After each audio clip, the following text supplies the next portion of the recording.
Kang, Ya. aku baru mulai bisnis nih. Biar bisnis aku cepat laku, mending aku jualan sendiri aja, langsung nyari pembeli, atau titip jual di toko orang lain.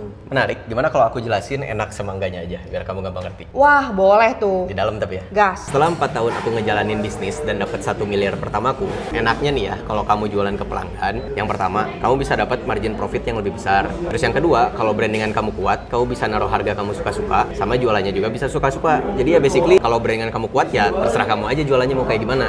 Terus gak enaknya apa dong, Kang? Kalau gak enaknya nih ya, yang pertama, kalau misal brandingan kamu atau iklan kamu nggak kuat, kemungkinan besar kamu nggak akan bisa jadi raja di pasarnya. Dan yang paling parahnya lagi, bisa jadi kamu nggak ada pembelinya sama sekali. Kenapa? Karena persaingan kamu itu pasti sama orang yang barangnya murah. Atau yang kedua, brandingannya kuat. Terus yang kedua, karena kamu jualannya langsung ke pelanggan, basically jumlah penjualan kamu biasanya lebih sedikit. Jadinya untuk dapat income yang lebih banyak, kamu butuh effort yang lebih banyak juga.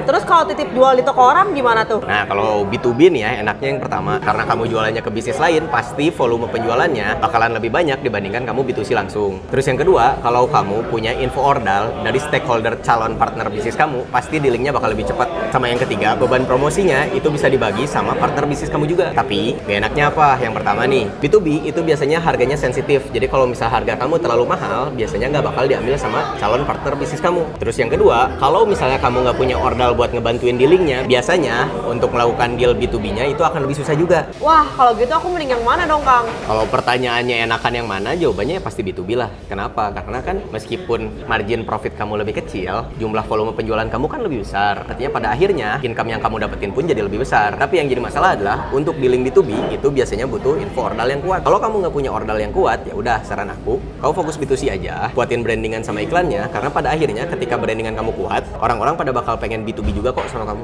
Oh gitu ya. Oke deh, aku belajar brandingan dulu kalau gitu. Makasih ya, Kang. Bentar. Follow dulu nggak sih? Siapa tahu.